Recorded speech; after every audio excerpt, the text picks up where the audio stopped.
give you a little bit of encouragement to travel with your kids.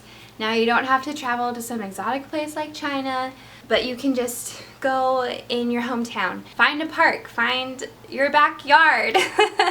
Look for a state park near you.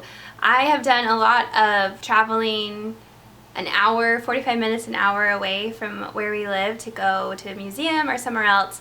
And my advice to you is just bring a snack for the kids in the car and make sure they go to the bathroom before you leave the house.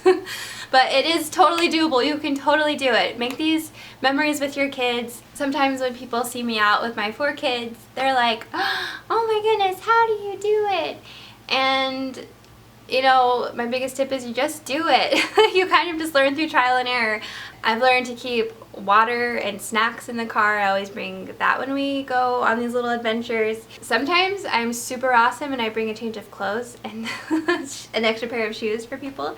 That doesn't always happen. So like with this trip, we plan to go on a bike ride, but part of the trail, they have bridges with little creeks.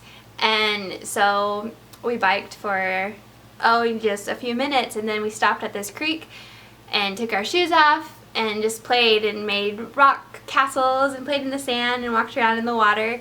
And I feel like that is a huge thing about traveling with kids, is that your itinerary kind of will just go out of the window sometimes, and it's okay. On certain adventures, let your kids be the travel guide. See where they go. I love the magic that kids convey in their faces, and the things that they build, and their stories that they tell about later after you get home from their little adventure. So that's what I encourage you to do this week, is to get out there with your kids and let them be your guide. Get down with them. Get in the dirt, in the mud, in the sand, in the water. Get wet. It's totally fine. Your pants will dry. I'd love to hear about your adventure, where you went, what you did.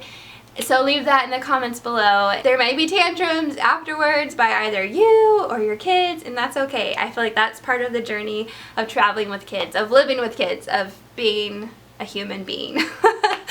So anyways, I hope you enjoyed this little montage of my kids playing in this little creek that we found. Thanks for watching. Have fun with your kids.